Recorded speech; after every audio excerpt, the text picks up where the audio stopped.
I want to talk about these dust shields and port covers that ECHZOVE sent me to do a video on.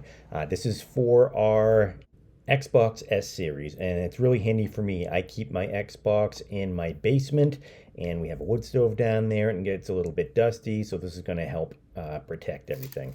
And it's really easy to use. You can see right there with the dust covers, you just peel it off and place it in the proper placement on the unit. And these hold on pretty well. You can see right there, it's got the glue on the back, so it locks right in place as soon as you get it set and put it down. Now this kit includes dust covers for every opening and port covers for every opening as well. And the port covers are silicone.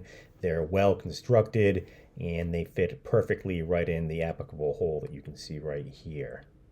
So who is this going to be good for? I think anyone really that has an Xbox Series S and wants to make sure that the functionality lasts for a long time and that the unit stays in good shape. Keeping dust out of the unit is probably the best way you can do that. If you'd like to try for yourself, please click on the link in the description below.